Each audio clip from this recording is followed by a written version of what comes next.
Good afternoon, everyone. Good afternoon. Thank you for joining us today for this event, Ocean Innovation, to support climate adaptation and resilience. We're excited to have a great discussion about public-private partnerships and innovation.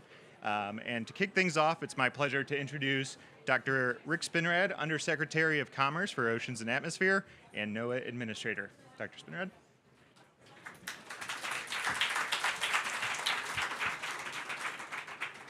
I've been looking forward to this panel discussion for quite some time, joining my colleague Marisa, whom I will introduce shortly, for what I think will be a really leading edge kind of discussion about where we're going in the future and that relationship between ocean innovation and industry opportunities. So as you heard, I'm Rick Spinrad. I'm the NOAA Administrator. I'm also a proud Ocean Pavilion partner, and this is the first year we've been able to contribute, so thank you to our colleagues. Also glad to host this event at what I think is a really opportune time, as you'll see from the discussions we have. So for those of you who may not be quite as familiar with NOAA and what we do, please leave the room. Let me just take a minute and point out that our mission, when you look carefully at what we do, is to understand and predict changes in climate, weather, ocean, and coasts. And the key word in there is predict. We are the only federal agency that actually has prediction as part of our mission responsibility. We also obviously have a strong data and information responsibility, which includes sharing those data and those bits of information with others so that they can take advantage of them. And that will be a critical concept as we get a little bit further. We also have a responsibility for conservation and management of our coastal and marine ecosystems and resources, something which right now in the Biden-Harris administration is really under the spotlight because of the initiative to conserve 30% of our lands and waters. I share the stage today with colleagues, partners who all contribute to our goal of science, service, and stewardship. As it is true for many of the countries represented here at COP28, the oceans and coasts really play an outsized role in our economies in the U.S. and our very way of life. In order to continue fostering prosperity, the traditional blue economy, as just about everybody in this room might define it, has got to integrate ocean and climate data and predictions along with increased prioritization of environmental stewardship to achieve a truly resilient ocean. The ocean obviously plays a vital role in signaling the impacts of climate change, including through things like sea level rise and ocean acidification. The ocean is also one of our greatest resources for climate mitigation, climate change mitigation. Innovative solutions, consequently, are needed to respond to that climate crisis, and we need to work together at the ocean-climate nexus. We all need to work together. That's what we're here to talk about today.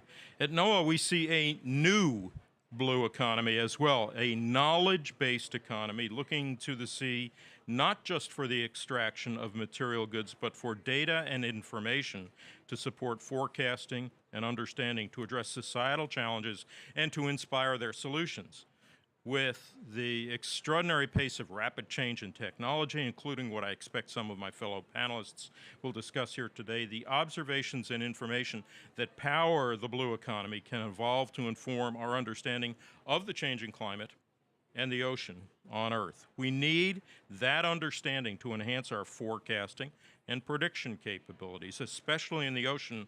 Knowing both what is happening and what may happen is critical for companies, communities, and science agencies alike to build that resilience, to assess risk, and to respond and adapt so that we can protect lives and livelihoods as conditions change.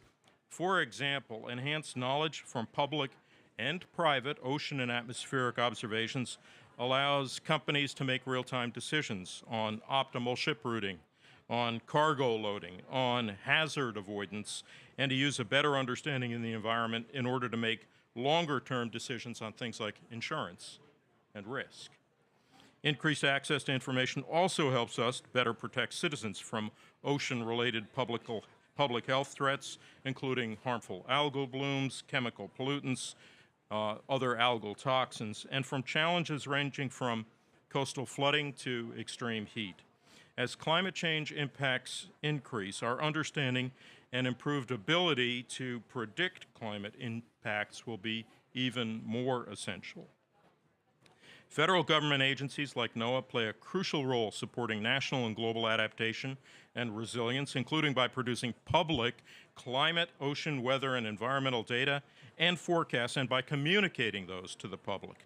We work closely with domestic and international collaborators to produce this information, and the results include a wide range of adaptation tools, programs, and partnerships. These public sector resources from NOAA and governments around the world can be complemented by innovative tools, data, and resources produced by global private sector firms, scientists, state and local governments, communities, and citizens. There are myriad opportunities for creativity and partnership to support adaptation and information sharing, from using ocean data in creative ways to developing tools and dashboards that give communities increasing awareness on issues like inundation and sea level rise.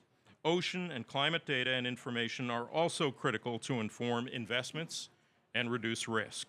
So there are many opportunities for public, private, and civil society entities to partner and share expertise. Climate change and its impact affect all of us, including through our rapidly changing global ocean. The tools needed to respond will require innovation, cooperation, engagement from across sectors. So I look forward to hearing from and discussing that further with my fellow panelists here today. But first, I am delighted to be able to introduce my colleague, my cohort in crime in this area, Undersecretary Marisa Lago from the International Trade Administration. Marisa.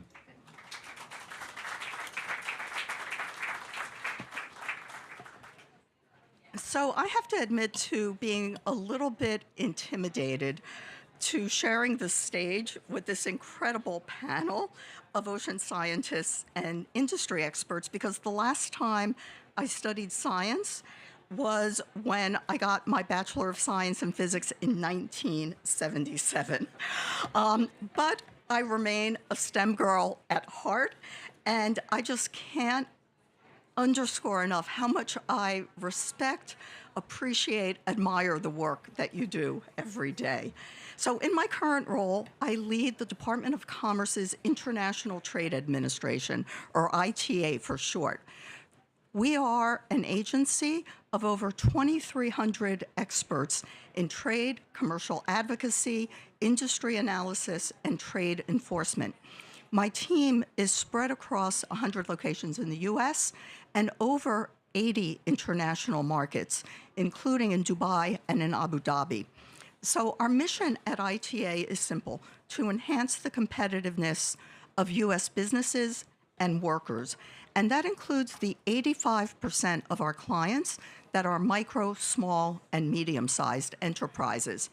We do this by promoting trade and investment, by advocating with our foreign government counterparts to level the playing field, and also to work on enforcing trade laws and agreements. Now, if you are a U.S. company in the ocean technology space, ITA wants to be your partner in exporting. We can help you every single step of the way in taking your innovative products and services to new markets. We can help you find buyers, and we can help you navigate the admittedly complex world of foreign trade. Now, if your company isn't located in the U.S., but you're looking for opportunities to partner with the dynamic U.S. private sector to tap into our innovative products in the climate and clean space tech, you've also come to the right panel.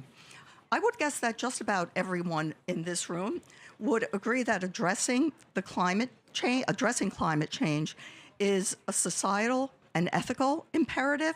But those of us in ITA also believe that climate change presents us with an incredible opportunity to create good, sustainable jobs of the future. So we also see it as a job-generating possibility. These jobs are going to arise in companies that are part of the clean energy transition, including companies, that are part of the new blue economy. Now, I have to admit, the trade ecosystem differs very markedly from the new blue ecosystem. But they're very much interwoven, and that's why I always leap at the chance to participate in an event with my colleague and partner in crime, Dr. Rick. Now, everyone here knows that Dr. Rick is the administrator of NOAA. You also likely know that he is a world-renowned ocean researcher. But what you might not know is he is one of the best advocates for the new blue economy. And so Dr. Rick shares with me being an export trade pro. We're also fortunate that we are joined by an esteemed panel, starting with Dr. Hendrik Hamann. I think he has the world's best job title, IBM's Chief Climate Scientist. We also have two business innovators who are at the cutting edge of coastal R&D in the U.S. and internationally. Tom Green of Vesta and Dr. Courtney Opshog of Blue Ocean Gear. Super special thanks to Dr. Carol Ann Clayson of the Woodholes Oceanographic Institute. You don't even have to say more than the first two words, Woods Hole. Is there any organization that for over 100 years has had a greater impact for good on the world's oceans? And also, I have to thank you because together with NOAA, you are one of the organizations sponsoring this amazing pavilion. So with that, we're going to dive into our conversation, which sits right at the crossroads of public and private sector action on climate change. We're going to hone in on how our private sector partners contribute to and leverage public climate, weather, environmental, and ocean data to develop climate solutions that helps countries around the world to respond to climate change. It's a tall order, but this panel is up to it, and so I welcome them to the stage.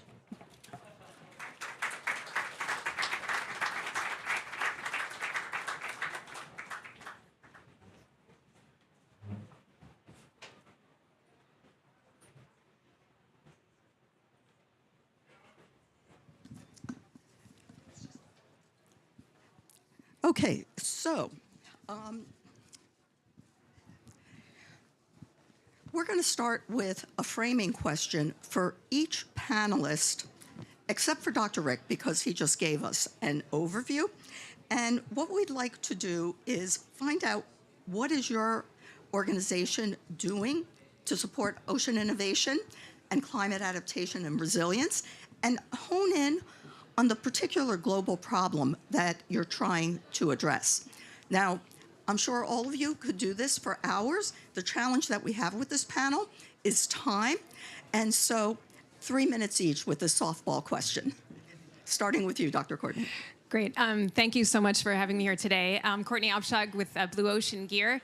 We're an ocean tech startup that's focused on providing smart buoy technology for commercial fishing fleets so that they can track gear out on the ocean, much like we track things on land with Apple tags and Find My Phone, but it's much more difficult to do that out on the ocean, and in fact, we're not doing that.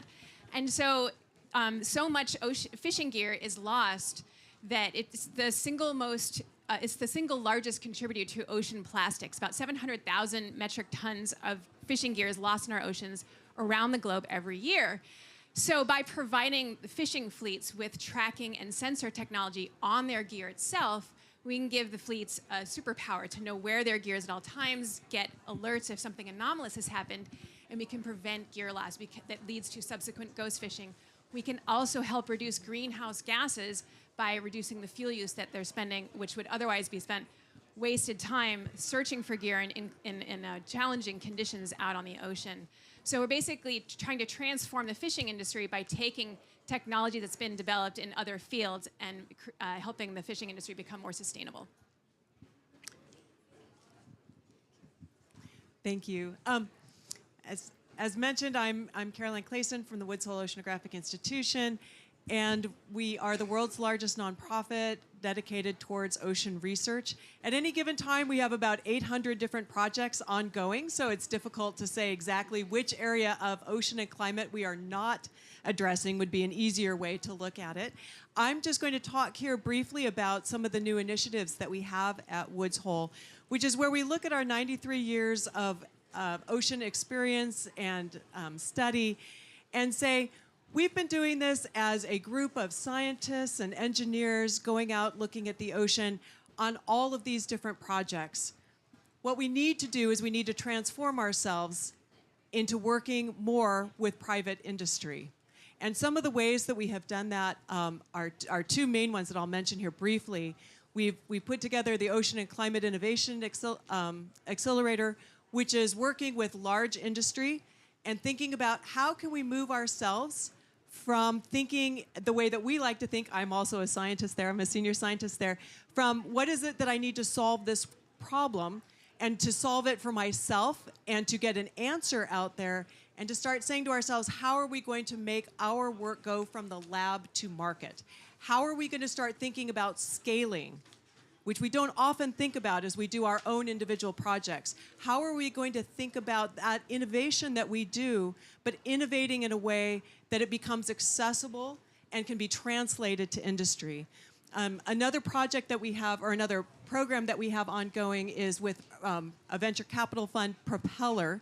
And again, how are we going to get our scientists and engineers to think about doing startups and moving out into this space so that, again, we translate all of that time and money that has come in from the federal government and from others to propel our science forward?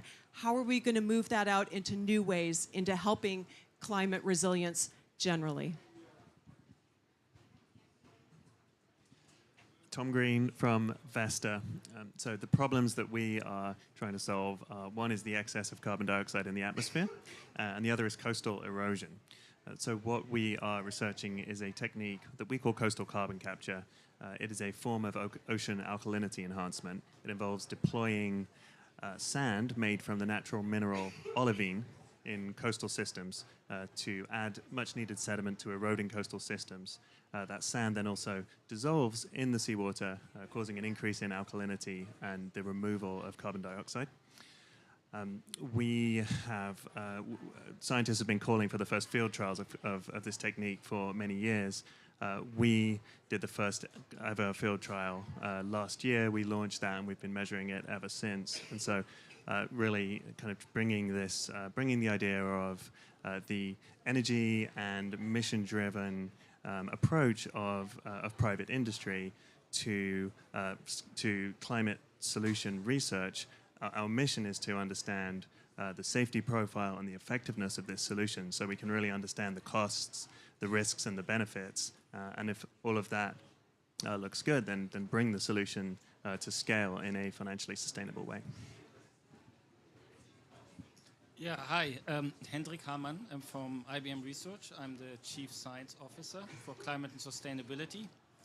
IBM is an information technology company, and I think we all know how important information is to address these issues.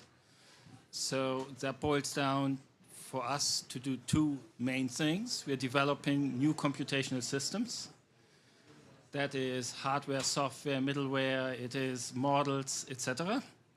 And then we don't stop there. We also use these systems to apply them to certain areas in climate and sustainability as it relates to nature-based carbon sequestration or to monitoring coastal sites.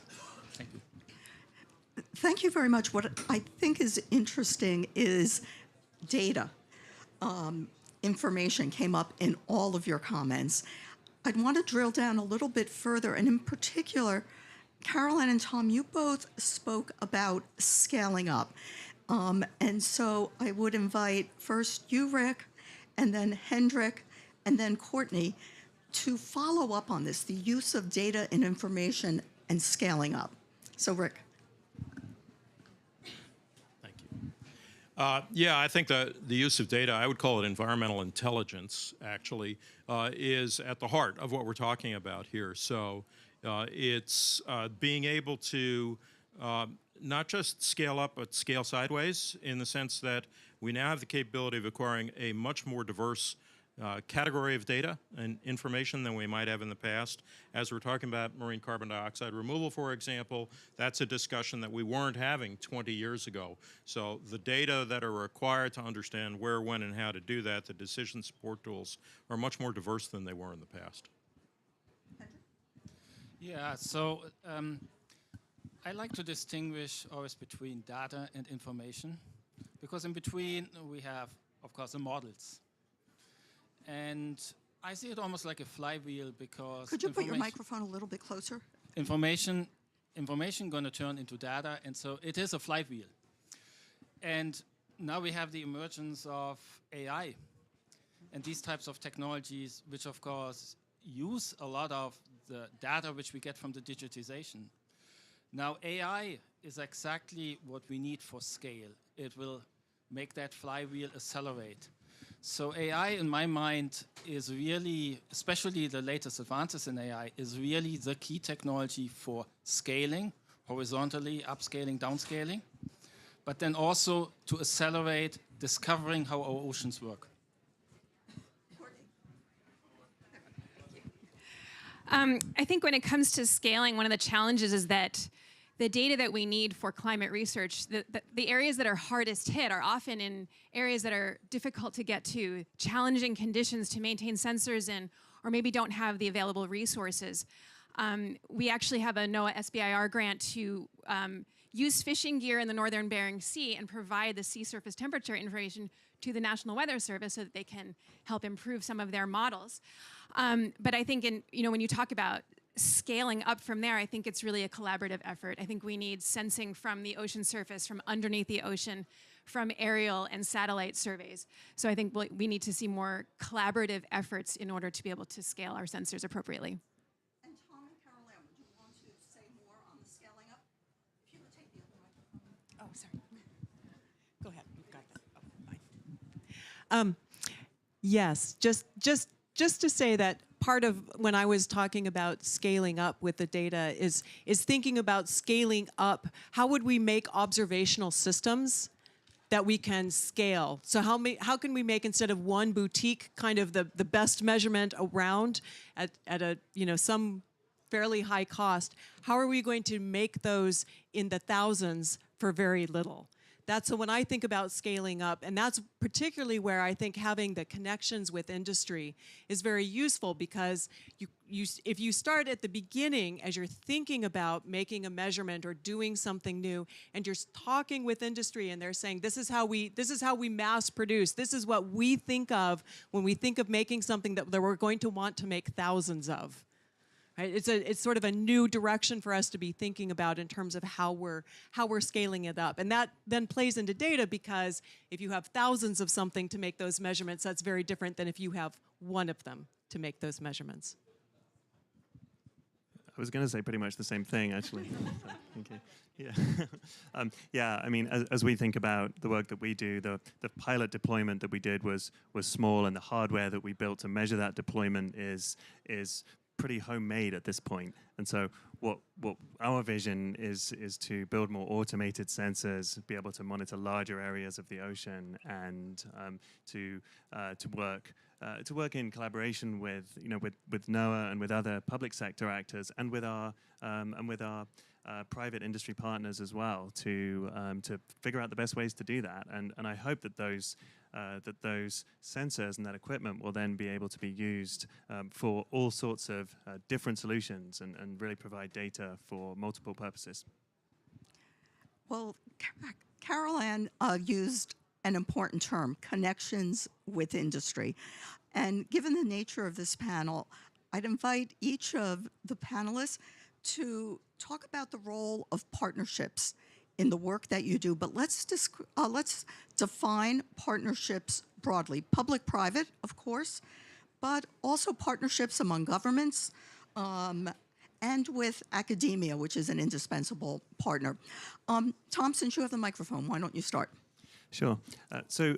I'll talk briefly just about partnerships with universities. That's extremely important for us. As a private company, all of the research that we do, all of it is in collaboration with scientists at universities. That's very important to us because we want to make sure that there's social acceptance of the work that we do. And one way to achieve that is to ensure that we have academic collaborators working with us on all of our research.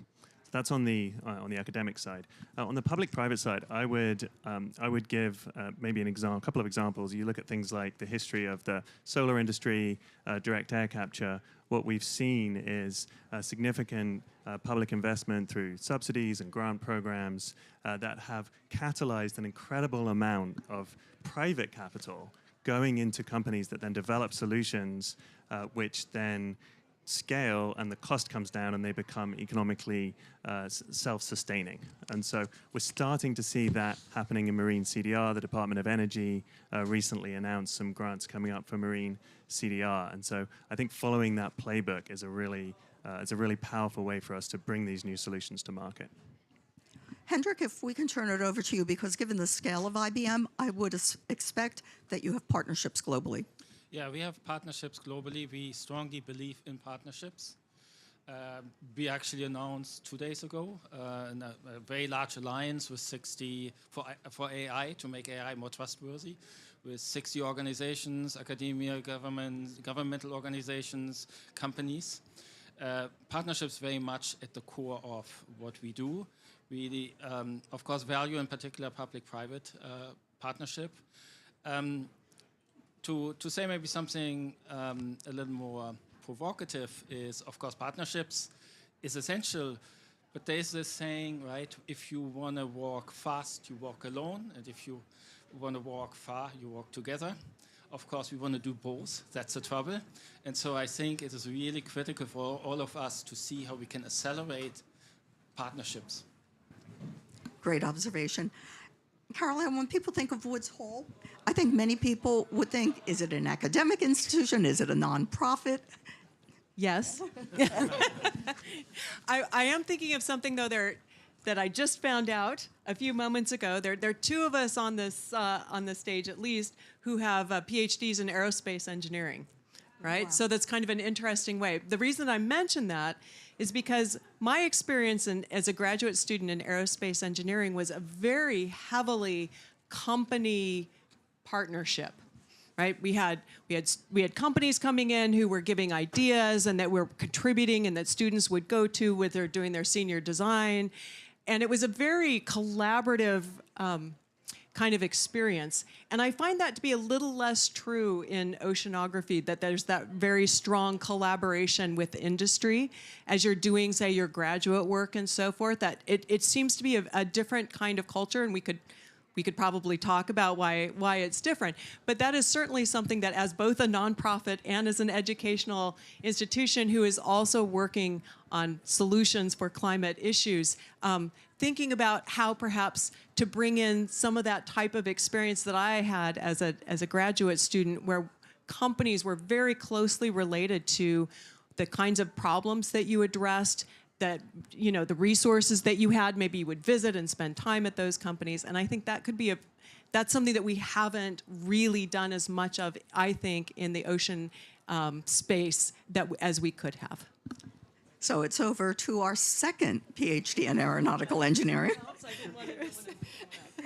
It was not a direct line to going to the fishing industry. I'll say that.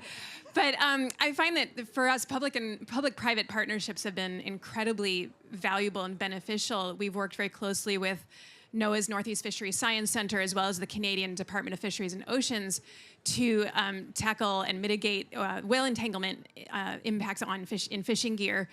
I think, you know, from a broader perspective, you know, government and regulatory policies can maybe be accelerated or move more quickly when partnering with private and academic institutions to be able to bring those to reality a little bit faster. So if you have a business whose KPIs actually accelerate the business, but also are in line with their sustainability goals, now you've got something that can be in direct, you know, you can really hit the mark in terms of helping regulatory policies that are good for our oceans come to fruition faster. And obviously, Dr. Rick, sitting at NOAA, you sit at the juncture of all of the federal government, but also academia and the private sector. Yeah, so if I walk through these sectors briefly, so with academia, obviously there's a research connection, but I don't want to lose sight of the fact that the workforce development piece is critical for us, so the partnerships with academia take that flavor. Obviously with industry, for us partnerships take a variety of different perspectives, whether it's through industry's role in helping us mitigate risk, accelerate innovation, because I think the pace of business obviously is a lot faster than the pace of government. And so we have tools. We have CRADAs, we have SBIRs that are forms of partnerships. I do want to put a pin in one point, though, and that is right now one of the really interesting challenges for us, especially in the ocean sciences, is the partnership with industry around data as a service. Easily 40% of the industry right now is about data as a service. Saildrone is an example. We're trying to figure out what's the right kind of partnership to develop in an area where historically we as a big government agency would say, let's buy those platforms, let's buy the capability to acquire the data. Now it's data as a service. How do we develop the partnerships there? The last partnership angle I bring in, Marisa, is the government-to-government piece. And I think here we are, NOAA and ITA. Obviously there's a partnership there with respect to how can we see this business economic sector develop and support that development in international trade. But I want to point out one of the other bureaus that we have within the Department of Commerce is the Bureau of the Patent and Trade Organization. And basically our colleague, Kathy Vidal, the head of PTO, came to me about 2 years ago and said, hey, I got all these patent examiners who are being asked by the climate industry to get IP protection, and they don't know what's protectable in the climate space. I said, that's interesting. I've got climate experts at NOAA who can't spell IP. So there's a partnership that I think is critically dependent on the interests of the private sector in terms of building new economic opportunities. I'm glad you brought PTO into the discussion because I mentioned that we have trade experts in 80 locations around the globe. In key markets, like here in the UAE, we also have attachés from the Patent and Trademark Office who work regionally. And Hendrik, to your bringing AI into the conversation, we more recently have established a web of digital attachés, so folks who aren't just general trade experts, but are honing in. We recently received from the President's Export Council a desire for us to train up clean tech and innovation attachés, and that's something that we're seriously looking at. If I could take the conversation in now a slightly different direction, centering on the word equity. We know that the traditional blue economy has had some phenomenal winners, but that it has also left a lot of communities behind. And so how, as we're shaping the new blue economy, can we make sure that it works more equitably, that it works for communities across the globe? And Courtney, if you could take Dr. Rick's microphone and kick it off. Sure. I think, for our company, we're very privileged and to be able to be working with the fishing industry and those communities, I think, often are very challenged economically. And so engaging them as stakeholders and as partners, being able to design something with them so that can actually save them money and help sustain fisheries for generations to come. It tends to be a very generational industry. But I think, also we've had a lot of success with partnering with NGOs, such as Global Ghost Gear Initiative or International Fund for Animal Welfare. They can help engage with local communities as well, especially in developing nations or challenged areas where it can help identify sustainable long-term implementations of technology, not just one-off projects. So something that will really make a difference long-term. Of course, at Woods Hole, we're very interested in equity, and there are many different ways that we approach the problem. I'm just going to springboard off of something that I said earlier, which is it troubles me a bit to see how difficult it is for new countries to move into oceanographic research and exploration. The barriers are quite high. And gets back to some of what I was saying before when I was saying if we start thinking about what are ways that we could improve by decreasing the cost of a number of different ways for people to make measurements and to observe the ocean, that would allow for many more countries to be able to do this work themselves instead of it being such a barrier in terms of both expertise but also cost. And so that is one of the ways that I look at thinking about how can we make the ocean itself more equitable? How can we open up the ocean and understanding of the ocean to as many people across the globe as possible? Yeah, so equity is a critical issue and something that we, I think, need to bring into, make central in the conversation about climate solutions. When we think about this, coastal communities are really on the front lines of climate change, facing sea level rise, coastal erosion, ocean acidification, and this is putting livelihoods at risk and homes at risk even. And so, when some things that we do when we come to a coastal community to explore actually doing a deployment of sand in their community, one of the things that we're looking to do is work with them very closely and partner deeply to understand what they're looking for. In many cases, they're actually one of the things they're looking for is sand, which we provide. So that's helpful. There are also other things as well. We want to have a positive impact in the communities where we work, and not to be the ones deciding what that impact should be, but actually to work with local community leaders and let them make the decisions. So, for example, at our deployment site in Long Island, New York, we put in place an internship program for high school students who actually could come and get in the water with us and help do the research, get their hands dirty, and maybe get more excited about becoming a climate scientist in the future. Yeah, I'm quite optimistic about this topic, and the reason why I'm quite optimistic is that I do believe, maybe not everyone agrees, that through the advances we have in information technology, in many cases, if we have done it right, and maybe we have not done it right in all cases, but if we've done it right, we've leveled the playing field quite a bit. And so as you project where things are going, and we make it, and we make the effort, and IBM is fully committed to making these efforts, we can actually make some progress in that regard. A somewhat related question. The word workforce came up. And we know in the U.S. we're facing a workforce challenge of having a workforce with the right skills that are needed for the new blue economy. How do you think that we should be thinking about developing that workforce of the future? And then in particular, with an eye towards some historically marginalized groups, and I'd include in that youth. And I know, Dr. Rick, that you just addressed a youth group here. So if you want to start off.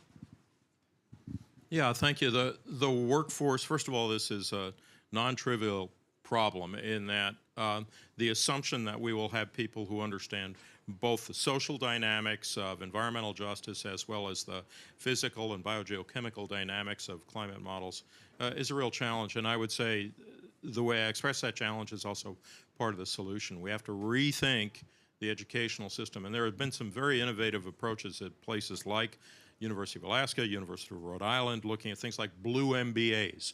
So places where students will get degrees in both the physical / biogeochemical sciences, understand climate, but also at the same time understand business development.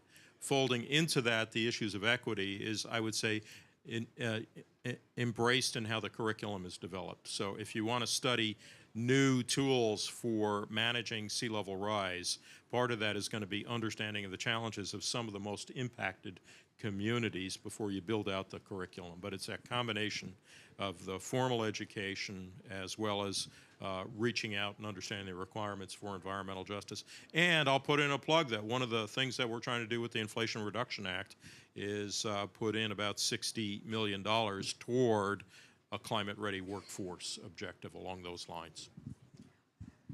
I just want to elaborate. Rick mentioned the Inflation Reduction Act, which is perhaps the most misnamed piece of legislation. We tend to refer to it as the Manufacturing Renaissance Act. Would anyone else want to weigh in on this topic? You've got the mic. I've got the mic. One thing that I do like to think of as well when it comes to the blue economy is that we need people with skills across a wide variety of backgrounds. Sometimes at the educational levels that we're at, we tend to think of PhDs or bachelors, but we need skills that are welding.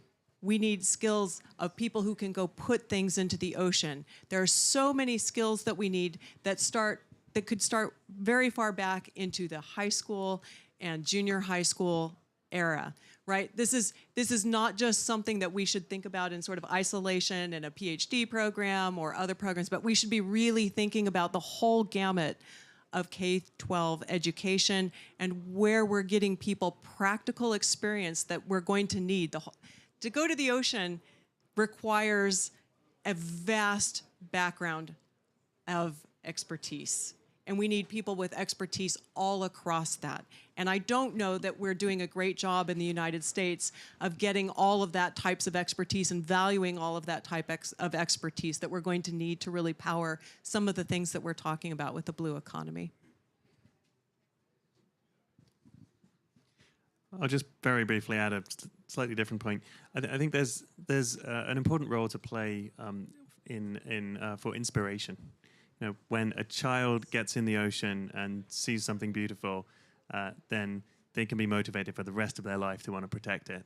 And I think that the more we can reach out, especially to underserved communities who maybe haven't, especially inland, who haven't had those opportunities to be in the ocean and to experience its beauty and its power, I think there's work to do there. It's good to know that you don't have to have your PhD in aeronautical engineering. I just want to follow on to what both of you just said. Never underestimate how, at what age kids can start getting involved. And one of my favorite things I used to do was, as a judge for the MATE junior high underwater robotics competition. And it was super cool, but it needed a lot of support, though. It was a lot of parents. It was a lot of teachers getting really involved. But the light in their eyes was pretty incredible. I also don't want to give a shout out to mentorship. I think having, even if it's a small company, being able, recognizing that it's not just a job, you're mentoring the next generation of ocean scientists and engineers, that can be critically important too.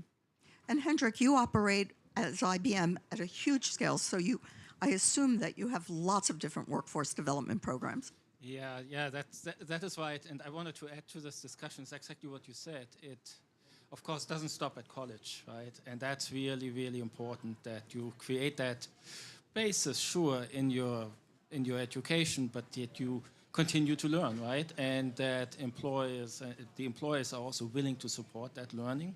So people who studied space or who started in space are now underwater, like you guys, right? Mm.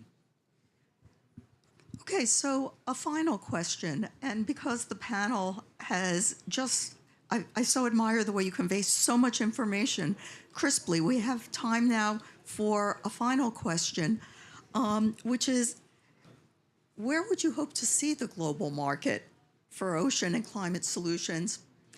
Not even just 10 years out. You obviously are all visionaries. 20 years out. Hendrik, we'll pass it on down. Yeah, so from our perspective, I do believe in 10, 15 years, of course, we will have made massive advances in the digitization of our oceans. And I think it's not inconceivable to think that we have foundation models, so foundational representations of that information available, so we can develop really the scale we need to address these issues we're talking about.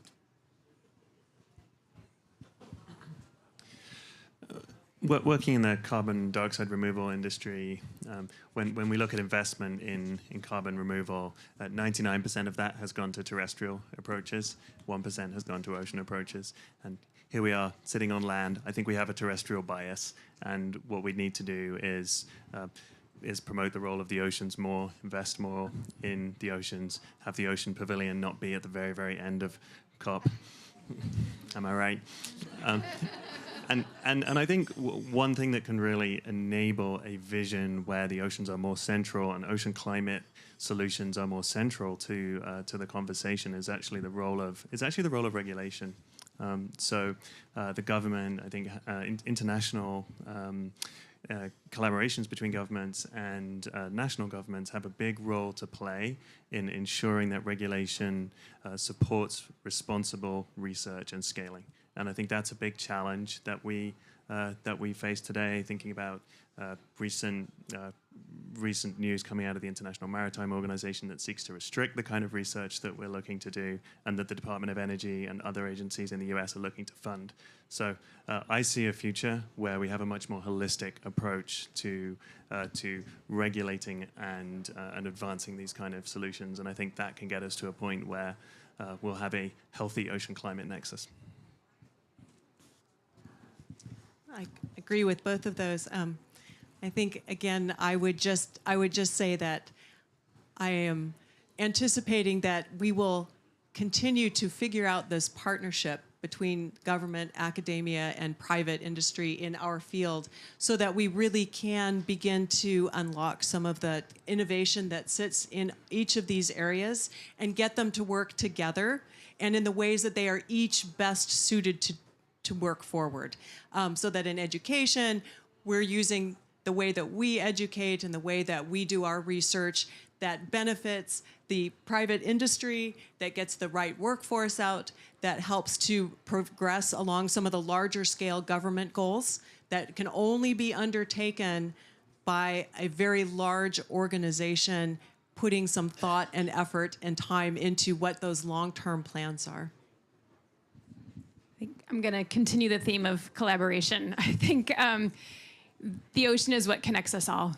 And so a policy in one region can have very significant impacts downstream in another country or even another continent. So having more cross-border policies, governments working together to create regulations or policies or goals that serve all of the needs of all of the different regions involved, because again, recognizing that some are much more vulnerable than others. And I think we're starting to see some of that come about, but I would hope that in 20 years that I would imagine that we've got a lot more of that going on, and recognizing that the ocean belongs to all of us, and so it's all of our responsibility. 20 years. Yeah. A fully fledged, but yeah, we'll still be young. A fully built out, fully fledged climate industrial complex. The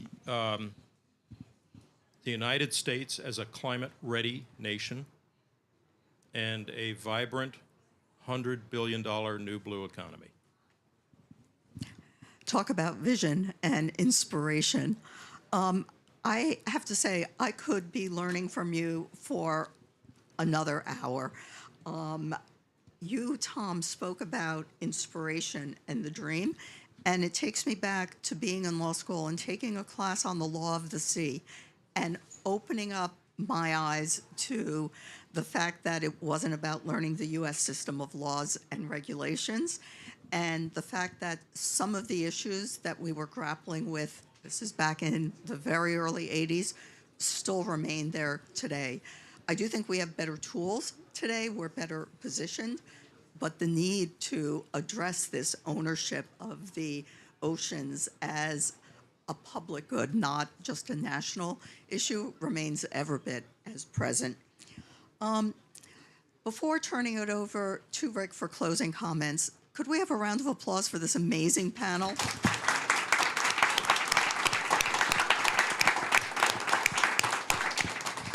You've got a tough job, Rick, because we have covered so much ground, but if anyone can give us a succinct summary, it's you. And I've got 3 hours for it, right? So, yeah, obviously, wonderful, robust conversation with an incredible panel. And I want to start first by thanking Marisa for doing a terrific job and keeping a very fluid conversation going. So let's give Marisa a round of applause. I'm encouraged. I'm going to point out that we're actually here in the Ocean Pavilion at the leading edge of COP28. So, and in that spirit, I do hope that one of the things that we've done here is establish a continuing conversation with respect to ocean innovation here at COP, but in a number of different forms as well.